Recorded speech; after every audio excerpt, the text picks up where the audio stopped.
रंजिश है मोहब्बत। एक बहुत ही सुंदर हवेली जिसके चारों तरफ हरा भरा बगीचा था। ये हवेली थी ठाकुर वीरेंद्र प्रताप सिंह की, जिसमें आज उनके बेटे की शादी हो रही थी। मंडप सजा हुआ था जिसमें रविंद्र ठाकुर बैठा हुआ था, लेकिन उसके चेहरे पर शादी की कोई खुशी नहीं थी। उल्टा वो बहुत गुस्से में थे। उसने बहुत कोशिश की थी ये शादी रोकने की, लेकिन उसके पिता के सामने उसकी एक ना चली। यहाँ तक कि उसने उस लड़की को भी इस शादी से इनकार करने के लिए कहा था, लेकिन उस लड़की ने भी ये कहकर मना कर दिया कि वो ये शादी अपने पिता की वजह से कर रही है, और वो इस शादी से खुश भी थी। आखिर कौन लड़की इतने बड़े राजसी परिवार की बहू बनना नहीं चाहेगी। जहाँ एक तरफ शादी की सारी रस्में पूरी हो रही थी, वहीं रविंद्र के मन में पायल के लिए नफरत बढ़ती जा रही थी। वो किसी और से प्यार करता था, लेकिन उसके पिता को वो लड़की पसंद नहीं थी। दूसरा, ये लड़की उनके दोस्त की बेटी थी, और सबसे महत्वपूर्ण बात ये कि उन्हें इस शादी से बहुत फायदा होता, क्योंकि वो लड़की उसके दोस्त की एकलौती संतान थी। लेकिन उन्हें नहीं पता था कि इससे वो कितनी बड़ी गलती कर रहे हैं। शादी हो चुकी थी, विदाई हो रही थी। पायल विदा होकर ठाकुर हवेली में गृह प्रवेश कर रही थी कि रविंद्र झटके से गठबंधन वाला कपड़ा उतार कर फेंक देता है। घर के सब लोग हैरान हो जाते हैं, साथ ही पायल की आंखों में आंसू आ जाते हैं।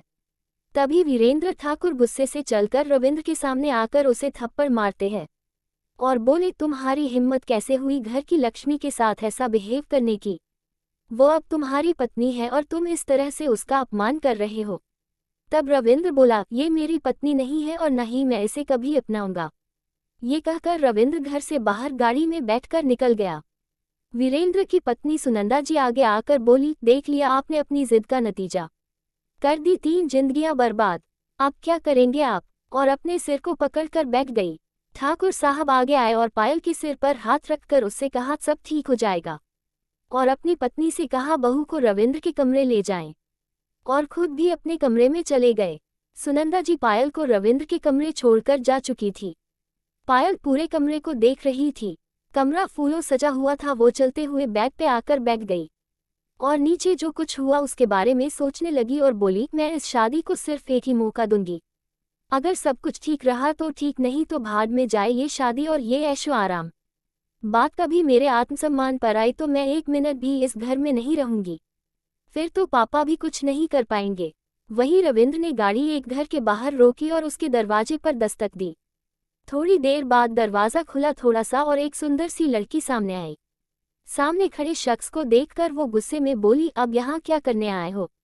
जिस लड़की से शादी कर ली उसके पास जाओ और अपने रिश्ते को आगे बढ़ाओ।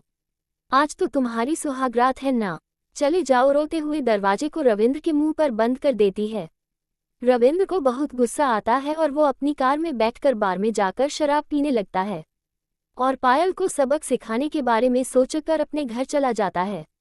एक और गलती करने, क्या होगा इसका अंजाम। रचना द 1 अक्टूबर 2022। रविंद्र नशे में हवेली पहुंचा और गुस्से में अपने कमरे में गया। हवेली में सन्नाटा पसरा हुआ था। रविंद्र ने कमरे में आकर देखा पायल फूलों से सजे बेड पर एक तरफ सो रही थी। उसे आराम से सोई हुई देखकर उसे बहुत गुस्सा आया। वो उसकी तरफ बढ़ा और झटके से उसे उठाया। पायल घबरा कर उठ बैठी और रविंद्र को नशे में देखकर डर गई और बोली, आप ये क्या कर रहे हैं और आपने शराब पी रखी है, दूर रहिए मुझसे।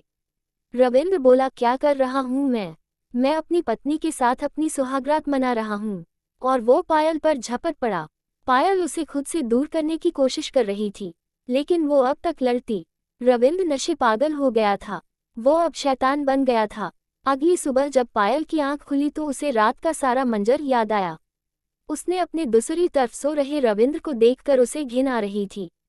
उसने मन ही मन एक फैसला किया और नहाने के लिए बाथरूम में चली गई। नीचे घर के सब लोग अपने अपने कार्य में लगे हुए थे।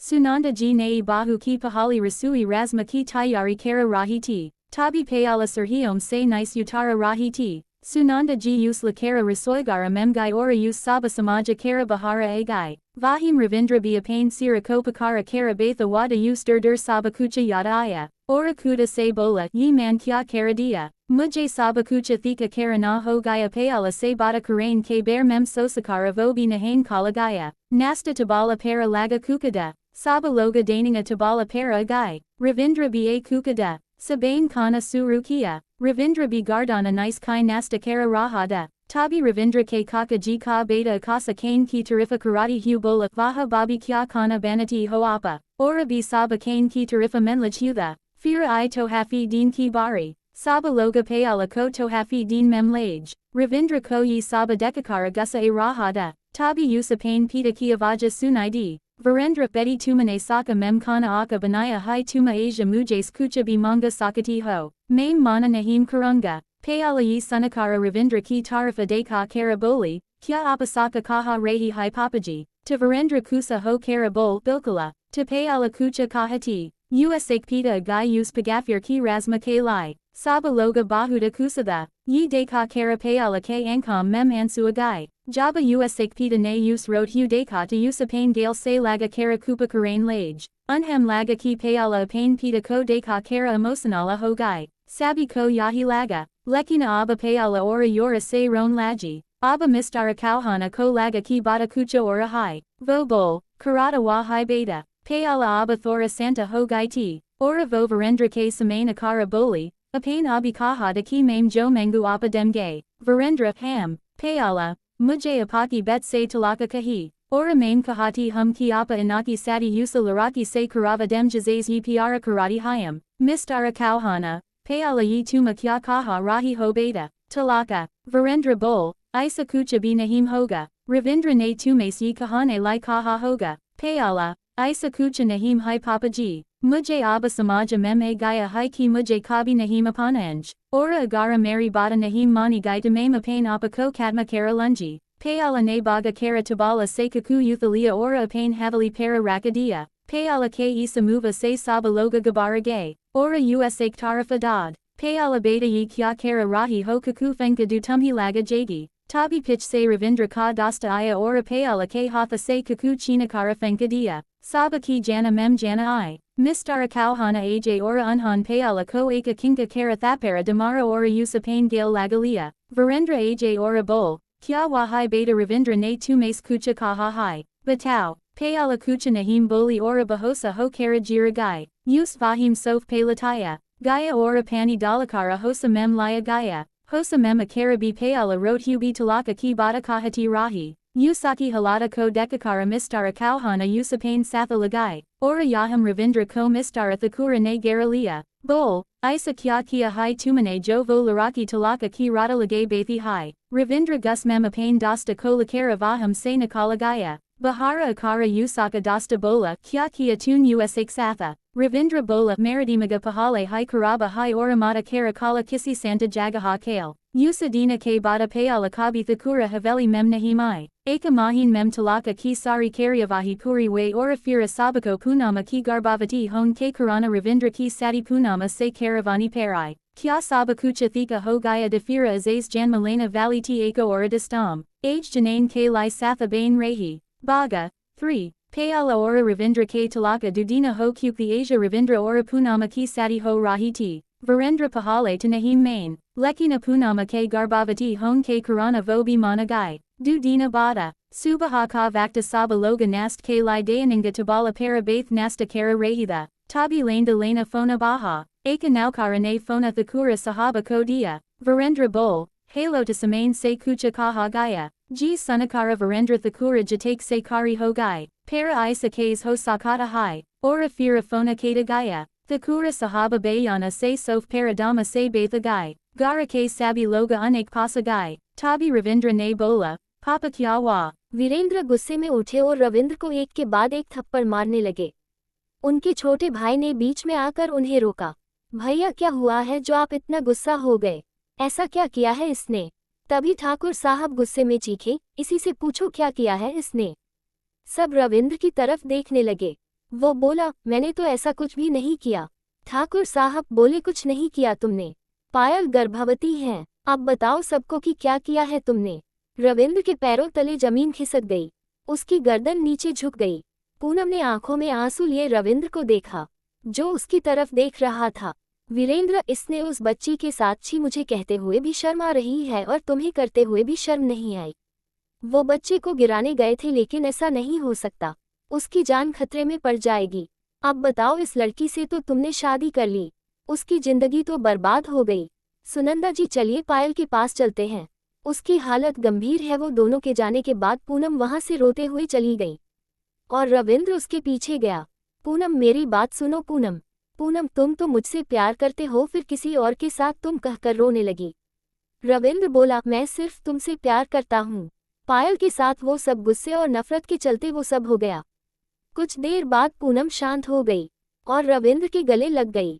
वहीं दूसरी तरफ जब वीरेंद्र और सुनंदा जी चौहान निवास पहुंचे तब उन्होंने पायल को बहुत गुस्से में देखा, जो कभी अपने पेट को जोर से दबाती तो कभी उसमें मुक्के मारती। सुनंदा जी ने आगे आकर उसे प्यार से बैठाया और उससे बोली, रविंद्र ने जो कुछ भी तुम्हारे साथ किया है उसकी सजा तुम इस मासूम बच्चे को क्यों दे रही हो? अगर आपको ये बच्चा नहीं चाहिए तो आप इसे जन्म देने के बाद हमें सौंप देना। उनकी बात सुनकर पायल ने अपने पिता की तरफ देखा तो उन्होंने हाँ में सिर हिला दिया। पायल इसके लिए बड़ी मुश्किल से तैयार हुई। उसके बाद वीरेंद्र और सुनंदा जी अपने घर लौट आए और आकर उन्होंने बताया कि पायल बच्चे को जन्म देने के बाद हमें सौंप देगी। तब रात में पूनम ने अपने बच्चे को लेकर अपनी चिंता रविंद्र के आगे जाहिर की तो वह बोला, मेरा सिर्फ तुमसे हुए बच्चों से रिश्ता होगा। वो बच्चा सिर्फ मेरी की गई गलती होगा, मैं उस बच्चे को कभी नहीं अपनाऊंगा। ऐसे ही वक्त बीत गया और पूनम और पायल दोनों ने एक ही दिन और एक ही वक्त पर बेटों को जन्म दिया। पायल ने बच्चे को लेकर कोई प्रतिक्रिया नहीं दी। उसने बच्चे को ठाकुर परिवार को सौंपा और बिना पलटे वहां से चली गई। दोनों बच्चों को लेकर ठाकुर परिवार घर आए और अगले दिन उनका नामकरण के लिए पूजा करवाई। पूनम के बेटे का नाम वंश और पायल के बेटे का नाम राज रखा गया। पायल भी कुछ दिन बाद वो शहर छोड़कर चली गई। भाग -4 8 साल बाद रात का वक्त सब लोग डाइनिंग टेबल पर बैठे हुए खाना खा रहे थे। टेबल के दोनों तरफ सामने हेड कुर्सी पर एक तरफ जहां वीरेंद्र और दूसरी तरफ रविंद्र बैठे हुए थे। बाकी सब लोग साइड वाली कुर्सियों पर बैठे हुए थे। तभी वंश बोला, पापा आज ना फिर से स्कूल में टीचर ने राज को डांटा और रिसेस में इसने उस रोहित रानावत से झगड़ा किया। प्रिंसिपल ने कल आपको स्कूल में बुलाया है। वंश की बात सुनकर रविंद्र ने गुस्से से राज को घूरा। कुछ कहा नहीं, लेकिन ये तूफान के आने से पहले की शांति थी। सब राज को घूरते हुए खाना खाने लगे। वंश ने राज को स्माइल पास की और अपने बाकी भाई बहनों की तरफ देखकर मुस्कुरा दिया। सबने चुपचाप खाना खत्म किया। राज अपने कमरे में जाने के लिए पलटा। तभी रविंद्र ने उसे अपने तरफ घुमाया और एक थप्पड़ दे मारा। राज नीचे गिर गया। वीरेंद्र गुस्से में बोले, रविंद्र ये क्या तरीका है बच्चे के साथ पेश आने का? रविंद्र, पापा आप इसे क्यों कुछ नहीं कहते? एक तो पहले ही उस रानावत के साथ हमारी दुश्मनी है और वो इस समय हमसे ज्यादा पावरफुल है, और आप भूल क्यों जाते हैं कि वो क्या कर सकते हैं? आप क्या चाहते हो कि मेरे परिवार और बच्चों को मैं खतरे में डाल दूं? नहीं, अगर इसकी वजह से मेरे बच्चों को कुछ भी हुआ तो? नहीं, इसे समझा दीजिए अगर इस घर में रहना है तो कायदे से रहे, वरना बोर्डिंग स्कूल में जाने के लिए तैयार हो जाए। वीरेंद्र बोले, ये क्या मेरे बच्चों लगा रखा है? क्या राज तुम्हारा बच्चा नहीं है? रविंद्र, नहीं है, ये मेरा बेटा। मेरे सिर्फ 2 बच्चे हैं और वो वंश और वंशिका है। ये सिर्फ मेरी एक गलती है और कुछ नहीं। वीरेंद्र गुस्से में, रविंद्र इतने भी निर्दयी मत बनो कि बाद में पछताना पड़े, और गुस्से में वहां से चले गए। रविंद्र, राज से अब तो खुश हो गए ना तुम? नफरत करता हूं मैं तुमसे। और वहां से चला गया। राज रोते हुए अपने कमरे में चला गया। सब लोग अपने अपने कमरे में चले गए। रात में जब राज को अपने सिर पर किसी का हाथ महसूस हुआ तो वो उठकर बैठ गया और बोला, दादाजी मैंने जानकर कुछ नहीं किया। वो रोहित मुझे बहुत परेशान करता है और कहता है कि मेरे पापा मुझे पसंद नहीं करते और मेरी माँ मुझे छोड़कर भाग गई। मुझे बहुत गुस्सा आया और मैंने उसे मारा। वीरेंद्र ने उसे अपने गले लगा लिया। बोले, मैं और तेरी दादी तुमसे बहुत प्यार करते हैं, पर तुम मुझसे वादा करो कि तुम उस रानावत के बच्चों से दूर रहोगे। तब राज बोला, दादू क्या सचमुच मेरी मम्मी छोड़कर चली गई? पापा क्यों मुझे पसंद नहीं करते? वीरेंद्र, रात बहुत हो गई है, तुम्हें सुबह स्कूल भी जाना है, सो जाओ। अगली सुबह जब राज उठा तो उसे कल की बात याद आ गई। वो उठकर नहाने गया और स्कूल के लिए तैयार हुआ और नीचे आ गया। उसने देखा दूसरी तरफ की सीढ़ियों से पूनम वंश और वंशिका के हाथ पकड़कर नीचे ला रही थी। डाइनिंग टेबल पर सब लोग बैठ चुके थे। पूनम अपने दोनों बच्चों को अपने हाथों से नाश्ता करवा रही थी। राज उनको ननुकार करके खाते हुए देख रहा था। फिर वो चुपचाप अपना नाश्ता करने लगा। फिर रविंद्र दोनों बच्चों को स्कूल छोड़ने के लिए अपनी कार में ले गया। राज अपनी स्कूल बस में स्कूल गया। आज फिर रोहित उससे उलझने की कोशिश करने लगा, पर राज ने उसे इग्नोर किया। राज का कोई दोस्त नहीं था। हर कोई उसे वंश या रोहित के साथ मिलकर परेशान करता था। ऐसे ही कुछ दिन निकल गए। सभी बच्चों के एग्जाम हो गए। राज का रिजल्ट हमेशा की तरह एवरेज रहा। वहीं वंश और वंशिका और रोहित ने अच्छा किया। राज के पड़ोस में एक नई फैमिली रहने के लिए आई, राठौर फैमिली, जिनके साथ ठाकुर फैमिली के रिश्ते बहुत अच्छे बन गए। रविंद्र और मुकेश के बीच अच्छी दोस्ती हो गई और पूनम और मुकेश की पत्नी अनु के बीच भी गहरा बहनों जैसा रिश्ता बन गया। दोनों ने ही एक दूसरे के परिवार को डिनर पर बुलाया। पहले पूनम ने इनवाइट किया था, इसलिए आज मुकेश और अनु अपने बच्चों के साथ ठाकुर निवास आए थे। उनका एक बेटा और 2 बेटियां थीं। बेटा रोहन राज की उम्र का और बेटियां काजल और रीति वंशिका बड़ी थी, वो दोनों जुड़वा थी। डिनर करने के बाद सब बड़े अपनी बातों में लगे हुए थे और बच्चे आपस में खेलने लगे। राज अपने कमरे में चला गया तो रोहन उसके साथ आ गया। राज ज्यादा बात नहीं कर रहा था। तभी रोहन ने अपना हाथ उसकी तरफ बढ़ाया। राज ने बड़ी खुशी से उसका हाथ पकड़ लिया और उनकी दोस्ती हो गई। थोड़ी देर बाद सब बच्चे नीचे आए। राज भी रोहन के साथ नीचे आ गया। वो बहुत खुश था और उसे खुश देखकर वीरेंद्र और सुनंदा जी भी खुश हो गए। मुकेश और अनु बच्चों के साथ चले गए। काजल जाते हुए राज को देख रही थी और वंश का ये देखकर खून जल गया। ऐसे ही 10 साल गुजर गए। सबकी दोस्ती और भी गहरी हो गई। आगे जानने के लिए पढ़िए भाग -5। वक्त बीत रहा था। राज और वंश 18 साल के होने वाले थे। उनके 12वीं के एग्जाम होने वाले थे। सभी अपनी तैयारियों में जुटे हुए थे। अब राज भी रोहन के साथ अच्छे से पढ़ाई लिखाई कर लेता था। उनके परिवार अब बिजनेस पार्टनर बन गए थे और शहर में उनकी कंपनी नंबर 1 पर आ गई थी। रानावत दूसरे नंबर पर आ गया था। रविंद्र ने इन बीते सालों में अपनी ताकत बढ़ाने में कोई कसर नहीं छोड़ी, लेकिन राज के साथ उसका व्यवहार बिल्कुल भी नहीं बदला। उनके और राज के बीच बात न के बराबर होती। इन सब के बीच काजल का झुकाव राज की ओर बढ़ा। वो राज को पसंद करने लगी थी। राज भी ये बात जानता था और उसने भी उसका प्रपोजल स्वीकार किया। अब राज भी उससे प्यार करने लगा था। वहीं वंश राज से और भी ज्यादा जलन महसूस करने लगा। वो रोहन और राज की दोस्ती में दरार लाने की कोशिश करता, लेकिन हर बार फेल हो जाता। रोहन और वंशिका का रिश्ता सबने मिलकर पक्का किया था, जो उन दोनों को भी मंजूर था। सब कुछ ठीक चल रहा था, पर कब तक। वहीं दूसरी तरफ रणधीर रानावत का बेटा विक्रम रानावत बौखलाया हुआ था। रविंद्र ने उसे ताकत और रुतबे में नीचे गिरा दिया था। उसने अपने बेटे को भी अपने जैसा घमंडी और अयाश बना दिया था। वो अपनी पत्नी और बच्चों से प्यार तो करता था, लेकिन उसका झुकाव अपने पिता से ज्यादा था, जिनका सिर्फ एक ही मकसद था, ठाकुर परिवार को बर्बाद करना। जाने क्या दफन था अतीत के पन्नों में। वो घात लगाए बैठे हुए थे कि ठाकुर परिवार से बदला लेने के लिए। राज के लिए अब उसके दादा और दादी ही उसके सब कुछ थे। वो उनसे सबसे ज्यादा प्यार करता था। उसने अब अपनी माँ के बारे में भी पूछना बंद कर दिया था, क्योंकि एक दिन उसने अपने दादा दादी की बातें सुन ली थी। जब वो उनके पास सोने गया था तब उन्होंने उसे सोता हुआ समझकर राज के जन्म का राज खोल दिया। राज को ये जानकर बहुत दुख हुआ कि उसकी माँ उसे जन्म ही देना नहीं चाहती थी। उसके दुख ने पहले गुस्सा और बाद में नफरत का रूप ले लिया था। उसे अब अपने माँ बाप से सबसे ज्यादा नफरत थी। कुछ दिन बाद रानावत के घर रणधीर और विक्रम दोनों बैठक में बैठे हुए किसी विषय पर बात कर रहे थे। तभी उनका एक आदमी आया और कुछ तस्वीरें उनके सामने रख दी। विक्रम तस्वीरें देखने लगा और बोला, ऐसे ही उस पूरे परिवार पर नजर रखो। ये बोलकर उसने तस्वीरें सामने मेज पर फेंक दी और गुस्से से एक के बाद एक 3 पैग बनाकर पीने लगा। रणधीर ने वीरेंद्र की तस्वीर उठाए और उसे बोला, जितना खुश तू इस तस्वीर में है, काश सच में दिल से भी उतना खुश हो सकता। खैर, तेरे नसीब में सुकून से मरना भी नहीं लिखा। जो थोड़ा बहुत खुश तू अभी रहता है, मैं तुमसे वो भी छीन लूंगा। ये बोलते हुए उनकी नज़र मेज पर पड़ी तस्वीरों में से एक तस्वीर पर पड़ी, जिसे देखकर वो हैरान रह गया और बोला, ये लड़का कौन है? और वीरेंद्र के साथ विक्रम ने वो तस्वीर उनके हाथ से ली और उसे देखकर बोला, ये तो उस रविंद्र की पहली पत्नी का बेटा है, जिसे शायद वो बिल्कुल पसंद नहीं करता। क्या हुआ पापा, आप इसे देखकर इतना चौंक क्यों गए? तभी रणधीर वीरेंद्र की तस्वीर से, हम तो ये राज है तुम्हारी इस खुशी का, पर कब तक तुम खुश रहोगे? ये सुकून बहुत जल्द छीन जाएगा। अपने बेटे से इस लड़के का नाम क्या है? तो उसने राज बताया, जिसे सुनकर वो एक बार फिर चौंक गया। फिर बोला, मुझे इस लड़के को अपने हाथों से मारना है। मैं नहीं जानता कि कैसे, लेकिन तुम मुझे ये लड़का किसी भी हाल में ला कर दोगे। विक्रम ने उन्हें कह दिया कि वो उन्हें राज ला कर देगा और अपने कमरे की तरफ चल दिया। जाते हुए वो अपनी बेटी से टकरा गया और बोला, प्रिया बेटा, तुम अभी तक जाग रही हो और तुम इतनी रात को आइसक्रीम खा रही हो, तुम्हारा गला खराब हो जाएगा।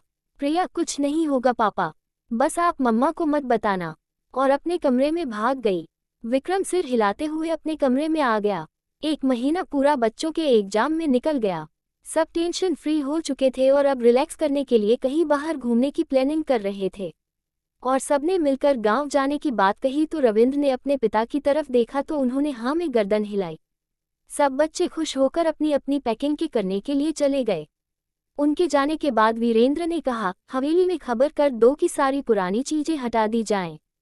तब रविंद्र बोला, लेकिन उस रानावत का आप क्या करेंगे? ये सुनकर वीरेंद्र चिंतित हो गए और उन्होंने राज को ले जाने से मना कर दिया। अगले दिन सुबह नाश्ते के वक्त रविंद्र ने बताया कि राज के अलावा सब गांव जाएंगे, तो राज उदास हो गया। सब गांव के लिए निकल गए। राज को उदास देखकर काजल और रोहन भी जाने से मना करने लगे, लेकिन राज के समझाने वो भी चले गए। आखिर क्या दुश्मनी है रानावत की ठाकुर से, और कब तक वीरेंद्र राज को बचा पाएंगे? जानने के लिए पढ़ें भाग 6। 4 दिन बाद आज सब लोग गांव से वापस आ गए थे। राज अपने दादा दादी के साथ ही ठाकुर हवेली में रुका था। सबके जाने के बाद राज अपने दादाजी से बहुत नाराज हुआ था, क्योंकि इस बार उसके पिता की जगह दादाजी ने उसके गांव जाने के लिए मना किया था। बहुत मनाने के बाद वो मान गया। वंश और वंशिका राज को चिढ़ाने के लिए बार बार गांव में की गई उनकी मस्ती के बारे में बताने लगते, जिसे सुनकर राज उदास हो जाता। ऐसे ही 1 महीना बीत गया। 3 दिन बाद राज और वंश का जन्मदिन था, इसलिए घर में पार्टी की तैयारी चल रही थी। वंश जितना खुश था अपने जन्मदिन की पार्टी को लेकर, वही राज को जरा भी खुशी नहीं थी। आखिर वो किस लिए खुश होता? ना तो उसका बाप खुश था उसके पैदा होने पर, और उसकी माँ तो उसे मारना चाहती थी, जिसकी वजह से उसे अपने जन्म से ही नफरत हो गई थी। इसलिए वो अपने आप को कमरे में बंद रखता था, जो पहले उसके पिता के कारण था, और अब वो खुद ही अपने आप को सबसे दूर रखता था। जहाँ एक तरफ ठाकुर परिवार में खुशी भरा माहौल था, वहीं दूसरी तरफ रणधीर रानावत गुस्से में पागल हो गया था, क्योंकि अब तक उसके वो राज तक नहीं पहुंच पाए थे। वो सामने बैठे अपने बेटे को बोला, तुम तो कह रहे थे कि तुम उस ठाकुर के पिल्ले को लेकर मेरे पास आओगे, पर अब तक तो तुमसे कुछ नहीं हुआ। अगर तुम नहीं कुछ कर सकते तो बता दो, मैं खुद गांव से अपने पुराने लोगों को बुलाकर ये काम करवा सकता हूँ। तब विक्रम बोला, पापा, आपको क्या लगता है कि मैंने कोशिश नहीं की? मैंने दर्जनों लोगों को काम पर लगाया हुआ है, जो हर पल उस पूरे परिवार पर नजर डाले हुए हैं। आपको पता है ना कि वो लोग भी हमारी तरह पोश इलाके में रहते हैं, जहाँ कितनी ज्यादा सिक्योरिटी होती है। हम कब से घात लगाए बैठे हैं कि वो लड़का अकेले बाहर घूमने निकले तो हम उसे दबोच ले, लेकिन वो लड़का अकेले कहीं भी नहीं जाता, यहाँ तक कि वो ज्यादा घर से बाहर निकलता ही नहीं है। और उसका दूसरा भाई ठाकुर का दूसरा पोता, वो घर से बाहर ही घूमता रहता है। अगर हम उसके दूसरे पोते को उठा ले। ये कहकर उसने अपने पिता की तरफ देखा, जो गुस्से से उसे घूर रहे थे। वो बोले, नहीं, मुझे वो लड़का राज ही चाहिए, उसे किसी भी तरह मेरे सामने लाओ। विक्रम बोला, पर पापा, वो लड़का घर से बाहर ही नहीं निकलता, तो हम कैसे उसे लाएं? आपको पता है, अभी कुछ दिन पहले ही रविंद्र अपने बीवी बच्चों के साथ गांव में गया हुआ था। पहले तो वो लड़का भी उनके साथ जाने वाला था, लेकिन अचानक उसका जाना कैंसिल हो गया। ये सुनकर रणधीर बोला, हम जरूर उन लोगों को शक हो गया है, कोई बात नहीं, तुम अपने लोगों को काम पर लगा रहने दो। तभी विक्रम बोला, 3 दिन के बाद उस घर में पार्टी है, शायद ठाकुर के पोते का जन्मदिन है, मैं अपने लोगों को उस पार्टी में शामिल करूंगा, कुछ न कुछ हमारे हाथ जरूर लगेगा, जिससे हम हमारे प्लान में कामयाब जरूर होंगे। वहीं दूसरी तरफ राज और काजल अपनी छत पर बैठे हुए बात कर रहे थे। काजल राज को पार्टी में शामिल होने के लिए तैयार कर रही थी। तब राज पार्टी में आने के लिए मान गया, लेकिन वो केक नहीं काटेगा, वो इसे सिर्फ वंश की बर्थडे पार्टी मानकर शामिल होगा। राज के दादा दादी तो इसी में खुश थे। तब राज बोला, तुम्हें मेरे लिए अच्छा सा डांस करना होगा। तब काजल बोली, ठीक है, मैं डांस करूंगी, लेकिन इसके बदले में तुम्हें मुझे प्रपोज करना होगा। ठीक पार्टी के अगले दिन। मंजूर है। तब राज बोला, ठीक है, लेकिन मैं तुम्हें अकेले में प्रपोज करूंगा, तो तुम्हें भी मुझे हमारी पहली किस देनी होगी, और वो भी होठों पर। अगर मंजूर है तो बोलो। तो काजल शर्मा कर हाँ बोलकर वहां से चली जाती है।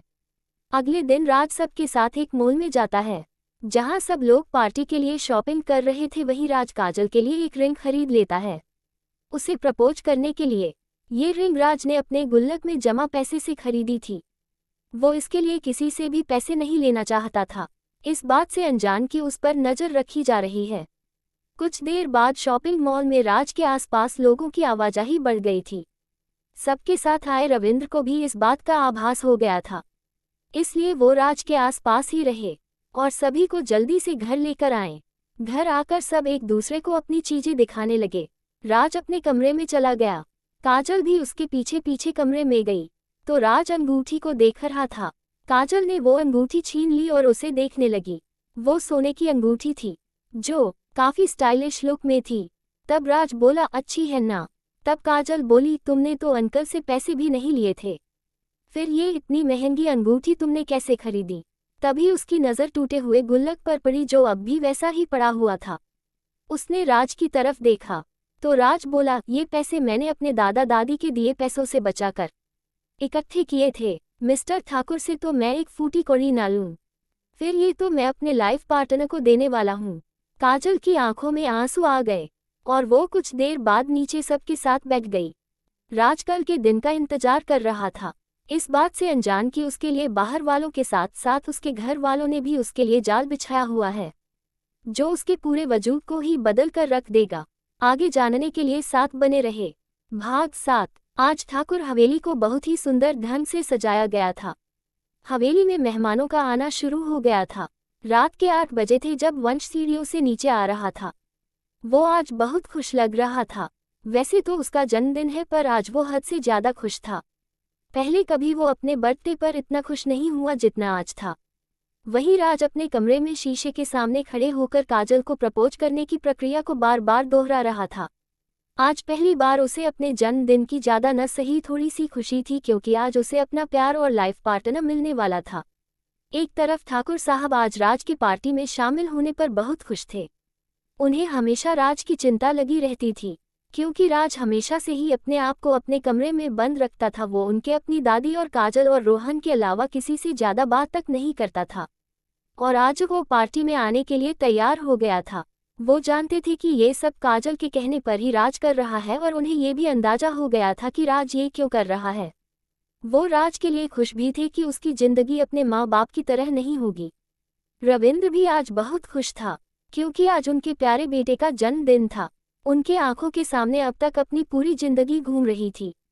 कैसे उन्हें पूनम से प्यार हुआ, फिर उनका इजहार करना, फिर उनकी शादी के लिए उनके पिता का ना मानना, फिर उनकी शादी पायल से होना, उनका पायल के साथ जबरदस्ती करना, फिर उनकी शादी पूनम से होना और उसका उनके प्यार की निशानी को जन्म देना। वंश का पहली बार उनकी गोद में आने से लेकर अब तक की सारी बातें आज उनके सामने घूम रही थी। तभी उनके कंधे पर पूनम ने हाथ रखकर पूछा, क्या हुआ है, आप क्या सोच रहे हैं? तो रविंद्र, आज हमारे बेटे का जन्मदिन है और मैं आज बहुत खुश हूँ। ये कहते हुए उन्होंने वंश की तरफ देखा, जो कुछ दूरी पर खड़ा होकर अपने फोन में कुछ कर रहा था। तभी उसके दोस्त उसे डीजे पर नाचने के लिए उसे अपने साथ ले गए, जहां वंश के बाकी के दोस्त भी नाच रहे थे। तभी पूनम बोली, और आपके दूसरे बेटे का क्या? वैसे वो भी आज पहली बार पार्टी में शामिल होने के लिए आया है। रविंद्र ने राज को देखा, जो रोहन और काजल के साथ चुपचाप खड़ा था। वो उससे कुछ कह रहे थे और राज ना में गर्दन हिला रहा था। उसे देखते हुए रविंद्र बोला, मैंने तुम्हें पहले भी कहा है कि वो लड़का मेरा बेटा नहीं है। वो सिर्फ पापा के वजह से इस घर में रहता है। तुम हर बार उसे लेकर मुझे ताने मत दिया करो। अगर तुमने उस दिन मुझे गुस्सा न दिलाया होता तो आज वो हमारे सामने नहीं होता, इसलिए इस सब की जिम्मेदार तुम भी हो। ये कहकर रविंद्र मेहमानों की तरफ बढ़ गया। वहीं पूनम ने मन ही मन में कहा, अगर इस सब की जिम्मेदार मैं हूं तो आज मैं ही सब कुछ ठीक भी करूंगी। उसके बाद मेरा वंश ही इस रियासत का इकलौता वारिस बनेगा। आज तक बाबूजी ने उस राज को ही अपना जायज़ वारिस माना है और मेरे बेटे को नाजायज़, लेकिन आज मैं इसे ही अपने रास्ते से हटा दूंगी। ना रहेगा बांस, न बजेगी बांसुरी। इतना सोचते हुए वो वंश की तरफ बढ़ गई।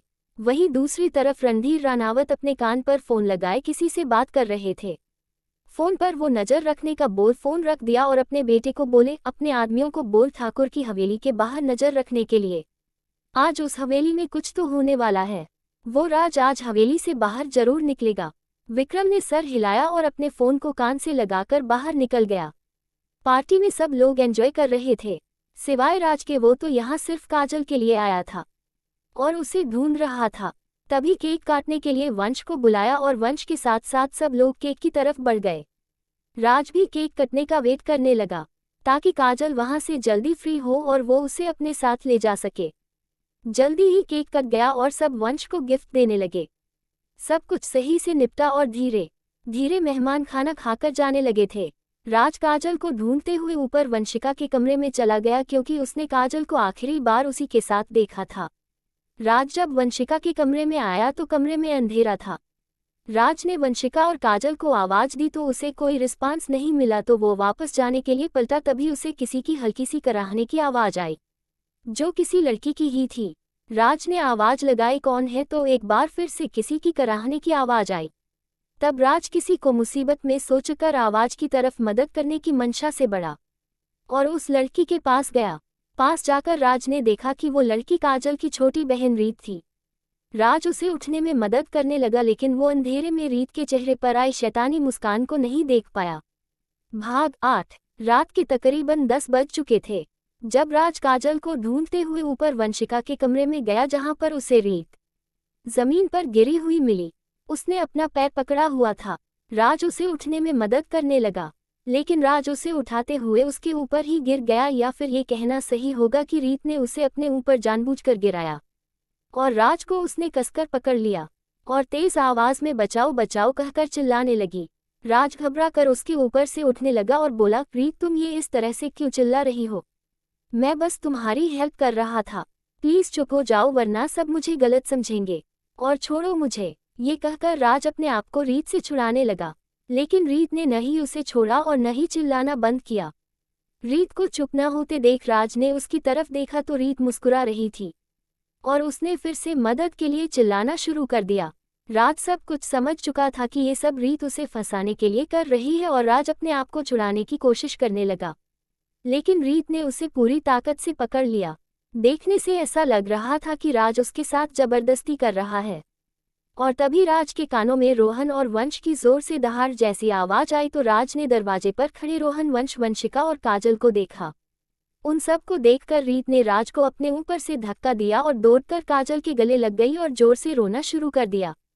काजल आंखों में आंसू लिए राज को देख रही थी। वंश और रोहन ने कमरे में आकर राज को मारना शुरू कर दिया। रोहन बहुत गुस्से में बोले जा रहा था, तुम्हारी हिम्मत कैसे हुई मेरी बहन के साथ ऐसी हरकत करने की, मैं तुम्हें जिंदा नहीं छोड़ूंगा। और राज को फिर से मारना शुरू कर दिया। नीचे हाल में पार्टी लगभग खत्म हो गई थी, बस दोनों परिवार ही रह गए थे। सब आपस में बात कर रहे थे कि तभी रोहन और वंश राज को मारते हुए नीचे लाए और उनके पीछे पीछे काजल और वंशिका रोती हुई रीत को लेकर आए। नीचे खड़े किसी भी शख्स को कुछ भी समझ नहीं आता कि क्या हो रहा है। तभी ठाकुर साहब की आवाज आई, ये सब क्या हो रहा है, और राज को रोहन से अलग किया। तब रोहन ने कहा, क्या किया है इसने दादाजी, ये पूछिए कि क्या नहीं किया है इसने। मेरी एक बहन के साथ प्यार का नाटक किया और दूसरी के साथ जबरदस्ती करने की कोशिश की है इसने, और साथ में दोस्ती के रिश्ते का मजाक उड़ाया है। रोहन की बात सुनकर वहां खड़े सब लोग हैरान रह गए और रीत को देखकर अनु ने उसे अपने गले से लगा लिया। रीत फिर से नकली आंसू बहाने लगी। रीत के पापा राज के तरफ गुस्से में जा रहे थे कि उससे पहले ही रविंद्र ने राज को खींचकर थप्पड़ मारते हुए कहा, तेरी हिम्मत कैसे हुई मेरे घर में रहकर ऐसा कुछ करने की। लेकिन तभी वीरेंद्र आगे आए और उन्होंने रविंद्र को राज से दूर कर बोले, राज क्या जो रोहन कह रहा है वह सच है। तब राज बोला, दादाजी मैंने ऐसा कुछ भी नहीं किया है, ये सब रीत मुझे फंसाने के लिए कर रही है। मैं तो राज इससे आगे कुछ कहता वंश बोला, और जो कुछ भी हमने ऊपर देखा वो सब क्या था। दादाजी ये झूठ बोल रहा है, हमने खुद अपनी आंखों से देखा है इसे रीत के साथ जबरदस्ती करते हुए। और अगर आपको ऐसा लगता है कि मैं झूठ बोल रहा हूं तो आप वंशिका और काजल से पूछिए, कम से कम काजल की बात पर तो आपको विश्वास होगा। सबने काजल को देखा जो अपना सिर नीचे किए रोते जा रही थी। राज काजल के पास गया और बोला, काजल जैसा ऊपर रीत दिखाने की कोशिश कर रही थी वैसा कुछ भी नहीं है, ये सब वो जानबूझ कर रही है, मैं सिर्फ तुमसे प्यार करता हूँ, प्लीज मेरा विश्वास करो। काजल ने राज को गुस्से में दूर धकेल दिया और रोते हुए कहा, मेरी बहन झूठ नहीं बोल रही, झूठ तुम बोल रहे हो। तुम्हारे सारे घर वाले तुमसे नफरत करते थे, उसके बाद भी मैंने तुमसे प्यार किया, ये मेरी लाइफ की सबसे बड़ी गलती है। तुम मेरी बहन के साथ जबरदस्ती करने की कोशिश कर रहे थे। तुम मेरे तो क्या किसी के भी प्यार के लायक नहीं हो। I hate you Raj, I hate you. Raj फिर अपने दादा दादी के पास गया और बोला, दादाजी दादी मेरी बात का विश्वास कीजिए, मैंने कुछ नहीं किया। राज ये सब बोल रहा था कि तभी अनु जी रीत कहकर चिल्लाई। सब ने उनकी तरफ देखा। तब तक रीत ने अपने हाथ में चाकू लिया और अपनी हथेली पर रखकर बोली, मैं झूठ नहीं बोल रही हूँ और मैं अब जीना नहीं चाहती। वंश ने दौड़कर उसके हाथ से चाकू छीनकर फेंक दिया। रीत की मां ने उसे अपने गले से लगा लिया। रविंद्र बोला, अब भी पापा आपको लगता है कि ये बच्ची झूठ बोल रही है? तभी मुकेश बोला, बस रविंद्र, मैं मेरी बेटी के साथ गलत करने वाले को मैं ऐसे ही नहीं छोड़ूंगा। मैं अभी पुलिस को बुलाया हूँ। और उन्होंने पुलिस को फोन किया। मामला पुलिस तक पहुँच जाएगा। ये सुनकर परेशान हो गए। पूनम बोली, मुकेश भाई साहब ऐसा मत कीजिए, हमारे परिवार की क्या इज्जत रह जाएगी। और फिर रीत के बारे में सोच कर देखिए।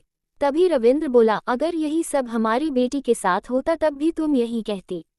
तभी वीरेंद्र बोला, राज अगर तुमने गलती की है तो उसे मान लो। उस बच्ची को देखकर हमें तुम्हारी माँ की याद आ रही है, उसके साथ भी ऐसा ही कुछ हुआ था। तभी रविंद्र, पापा आप पुराने गड़े मुर्दे मत उखाड़िए। वीरेंद्र, क्यों, क्या वो किसी की बेटी नहीं थी? आज हमें एक बार फिर शर्मिंदगी का सामना करना पड़ रहा है। हमारी परवरिश एक बार फिर से गलत साबित हो गई। तभी राज जोर से बोला, बस बहुत हुआ दादाजी, मुझे लगा था कि कोई मेरा विश्वास करे या न करे, कम से कम आप मुझ पर यकीन जरूर करेंगे। लेकिन आप तो अपनी परवरिश पर खुद से सवाल उठा रहे हैं। अगर आपको मुझ पर यकीन नहीं हो रहा तो मत कीजिए मेरा यकीन, लेकिन मुझे एक रेपिस्ट से कंपेयर तो बिल्कुल भी नहीं कीजिए। राज की ऐसी बात सुनकर रविंद्र गुस्से में जोर से चिल्लाए, जुबान संभाल कर बात कर लड़के, तुम्हारा वो हाल करूंगा जो तुमने सोचा नहीं होगा। तभी राज, और क्या कहकर बुलाऊं आपको? मिस्टर ठाकुर बोलिए। रेपिस्ट को इसी नाम से ही तो बुलाते हैं। और क्या आपने ऐसा नहीं किया था? राज की बात सुनकर रविंद्र गुस्से में बोले, मैंने जो भी किया था अपनी पत्नी के साथ किया।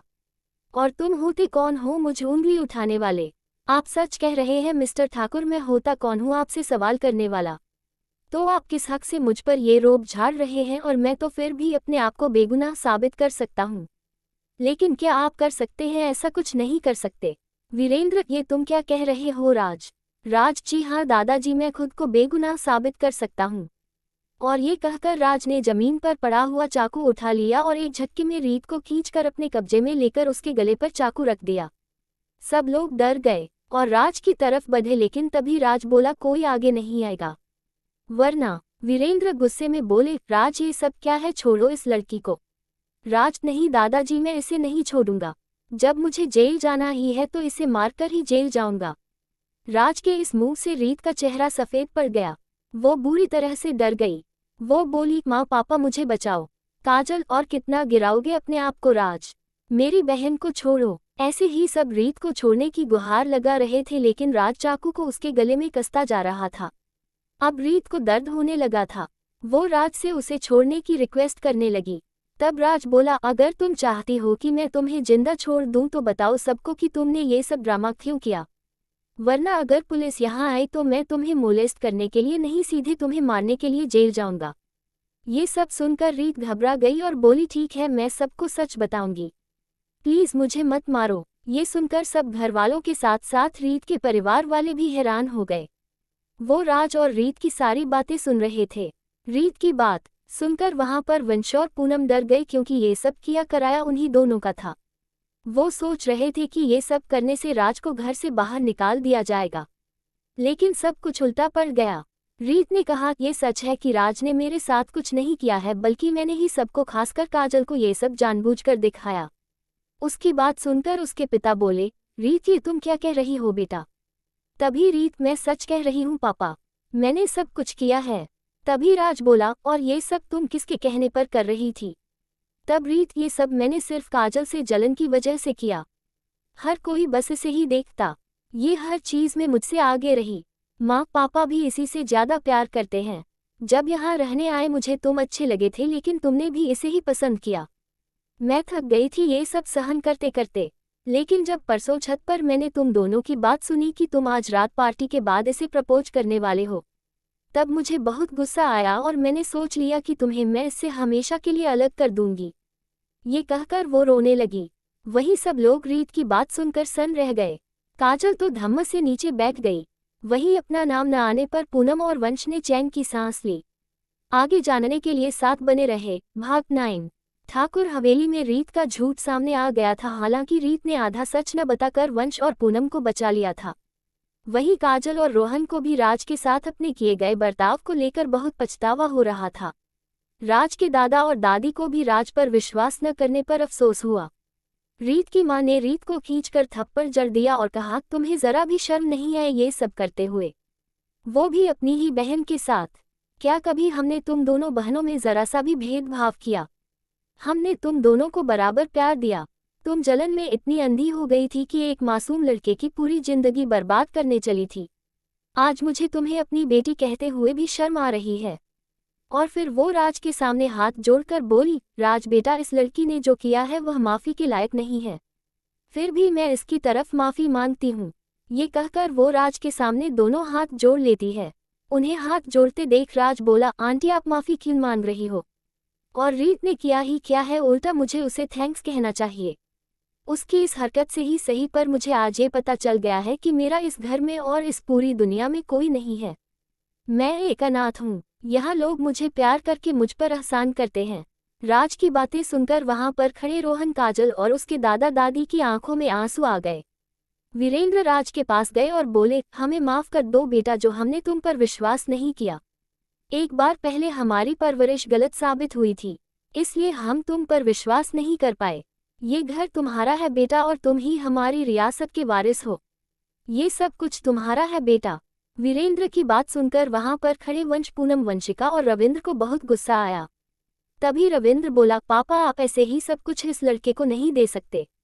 क्या मेरे बच्चों का इस रियासत पर कोई हक नहीं है? वीरेंद्र कुछ बोलते तभी बीच में राज बोल पड़ा, सब कुछ आपके बच्चों का ही है मिस्टर ठाकुर। मुझे आपसे और आपके परिवार से कुछ नहीं चाहिए, क्योंकि मैं अब इस घर में नहीं रहूंगा। मैं आज ही यहाँ से चला जाऊंगा। जब मुझे अनाथों वाली जिंदगी ही जीनी है जो मैं आज तक इस घर में जीता आया हूँ, तो मैं बाहर सड़क पर रहकर भी जी लूंगा। और हाँ दादाजी, प्लीज मुझे मत ढूंढने की कोशिश मत कीजिएगा। राज बड़े शांत लहजे में अपनी बात कह रहा था। हर कोई जान गया था कि राज इस बार नहीं रुकेगा। जाते हुए राज अपने दादाजी को बोला, आपके द्वारा दिए गए प्यार की कीमत मैं एक दिन जरूर चुकाऊंगा। ये कहकर राज हवेली से बाहर निकल गया। इस बात से अनजान की बहुत बड़ा खतरा उसके लिए इंतजार कर रहा है। जब राज जा रहा था तो उसकी दादी ने बहुत कोशिश की उसे रोकने की, लेकिन राज नहीं रुका। उसके जाने के बाद वो भागकर रविंद्र और वीरेंद्र के पास आई और बोली, आपने उसे रोका क्यों नहीं? फिर रविंद्र से, वो तुम्हारा बेटा है रवि, तुम उसके प्रति इतने निर्दयी कैसे हो सकते हो? अभी भी ज्यादा देर नहीं हुई है, वो ज्यादा दूर नहीं गया होगा, जाओ और उसे वापस ले आओ। तब रविंद्र बोला, मैंने उसे नहीं कहा जाने के लिए, वो अपनी मर्जी से गया है। और आप फिक्र मत कीजिए, कल तक उसकी अक्ल ठिकाने आ जाएगी।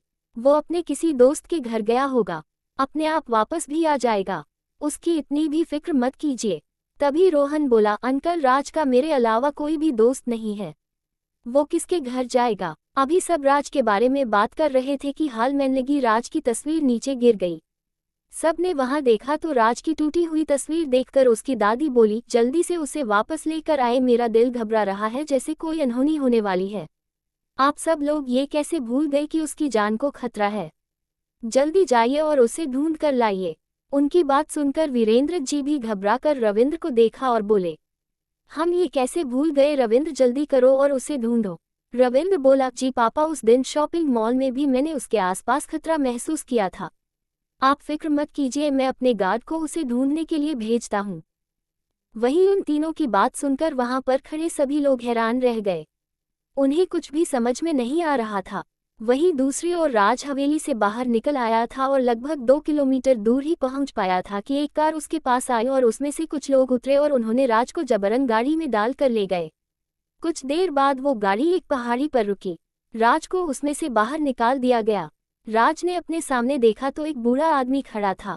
उसकी उम्र लगभग उसके दादा के समान थी। राज ने कहा, कौन है आप और मुझे यहाँ क्यों लाए हैं, और वो भी इस तरह? तभी सामने खड़े रणधीर रानावत बोले, हम तो तू है उस वीरेंद्र का पोता। वही आंखें वही चेहरा, बस रिश्ता बदल गया। उस वीरेंद्र की मुस्कान की वजह तू है। राज को उसकी कोई भी बात समझ नहीं आ रही थी। लेकिन वो इतना समझ गया था कि ये बूढ़ा आदमी उसके दादा को जानता है और शायद उन्हें पसंद भी नहीं करता। तब राज बोला, आप जो कोई भी है, मेरे दादाजी का नाम इज्जत से लीजिए वरना आपके लिए बिल्कुल ठीक नहीं होगा। राज की बात सुनकर रणधीर बोला, ओ तो तू भी उसी की तरह है जो उस वीरेंद्र के खिलाफ नहीं सुन सकता। कोई बात नहीं, तुम्हारा भी वही हाल करूंगा जो उसके भाई का किया था। मैं तुम्हें भी वही मौत दूंगा जो उसके भाई को दी थी। राज बोला, देखिए मैं आपको नहीं जानता इसलिए मुझे जाने दीजिए।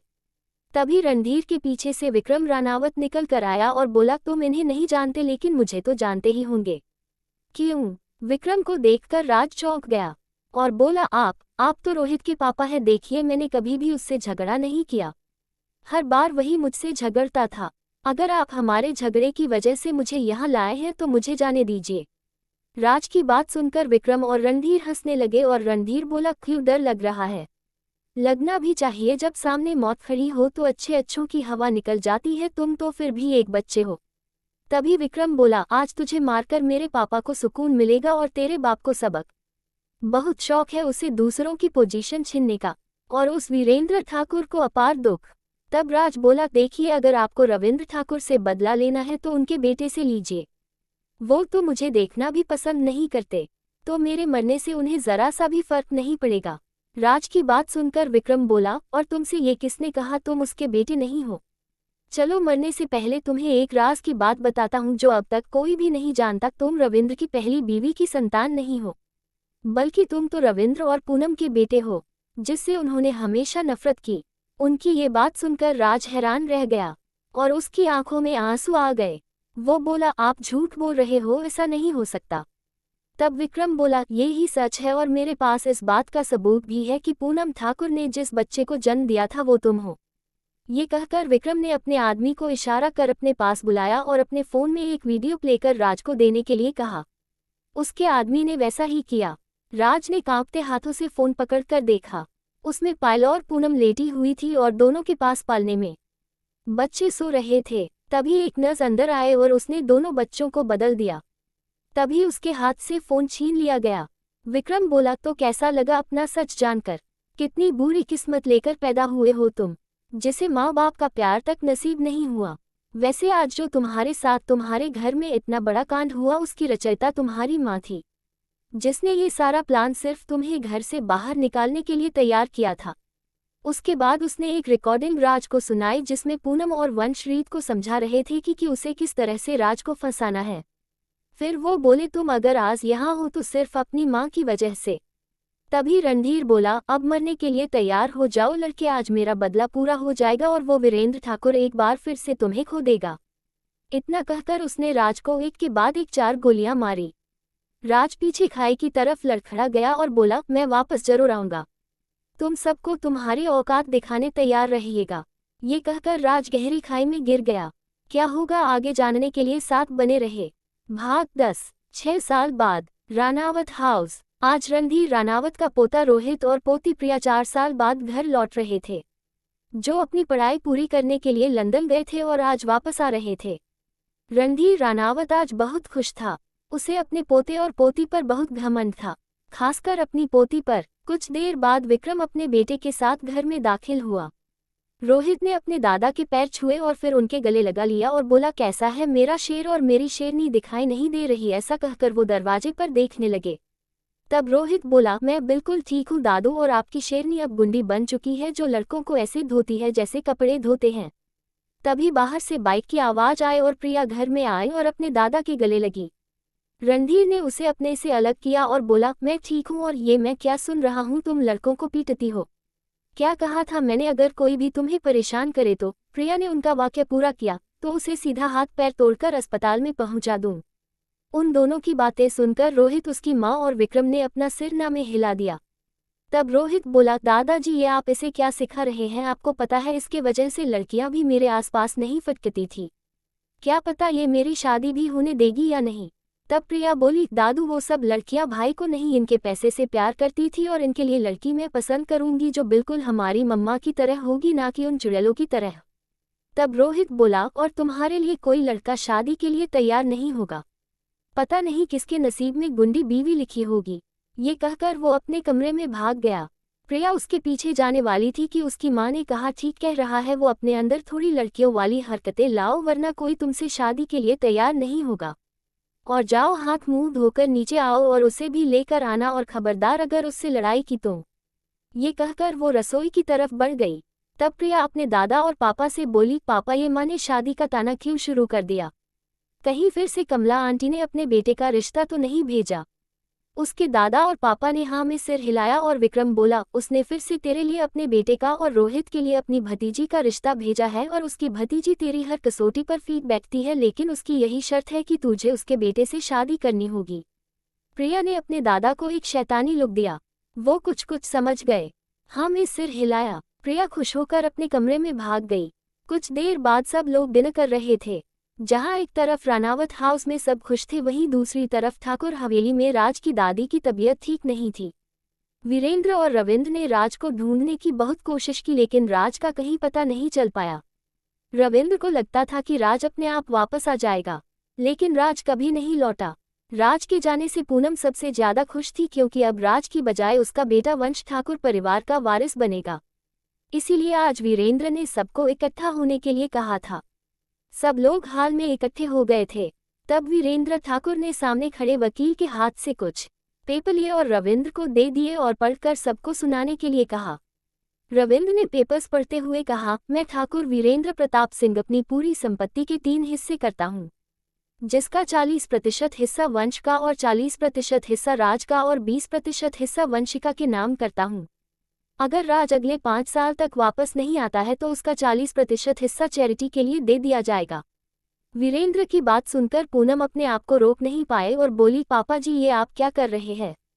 राज इस समय कहाँ है और वो वापस आएगा या नहीं इस बारे में कोई कुछ नहीं जानता, फिर भी आपने जायदाद का इतना बड़ा हिस्सा उसके नाम पर कर दिया और फिर उसके वापस न आने पर आप उसे दान करने की बात कह रहे हैं। उसकी बात सुनकर वीरेंद्र बोले, रविंद्र क्या मेरे इस फैसले से तुम्हें कोई एतराज है?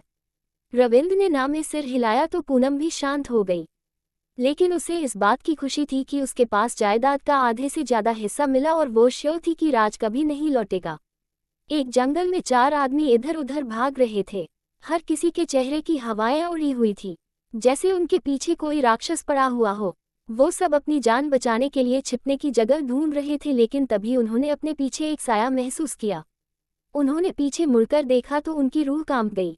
सामने एक लड़का खड़ा था जिसकी हाइट 6.2 फुट थी, लेकिन उन सब के घबराने की वजह थी उसकी आंखें और उसके शरीर पर उभरी हुई नीली नसें। उसकी आंखें किसी शेर की आंखों की तरह लग रही थी जिनका रंग पीला था। उस लड़के को देखकर ऐसा लग रहा था जैसे उसके अंदर किसी शेर की आत्मा घुस गई हो। तभी उनमें से एक आदमी बोला, देखो हमें जाने दो, हम सब ये शहर छोड़कर चले जाएंगे, प्लीज हमें जाने दो। तब वो लड़का बोला, तुम सब लोग मुझे और मेरे दोस्त को मारने आए थे, अगर तुम मुझ पर हमला करते तो मैं तुम सबको नॉर्मल मौत देता, लेकिन मेरे दोस्तों पर हमला करके तुम सबने मेरे अंदर के जानवर को जगा दिया जो सिर्फ तुम सबको मारकर ही शांत होगा। और ये कहकर वो शख्स ने उन चारों को किसी जंगली शेर की तरह चीर फाड़ कर मौत के घाट उतार दिया। वहां का मंजर अगर कोई भी देख लेता तो वो अपने होश खो बैठता, लेकिन वो शख्स शांत होने की बजाय और भी भयानक हो गया और उन सब की कटी फटी लाशों को वहीं छोड़कर तेज गति से भागने लगा और जंगल में काफी अंदर तक घुस गया।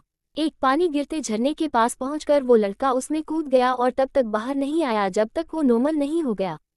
धीरे धीरे उसका शरीर की नीली नसें गायब हो गई और उसकी आंखों का रंग भी ब्राउनी हो गया।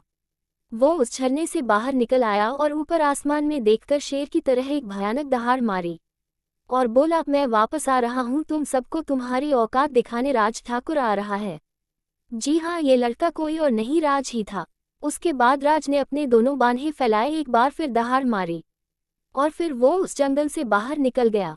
आगे जानने के लिए साथ बने रहे।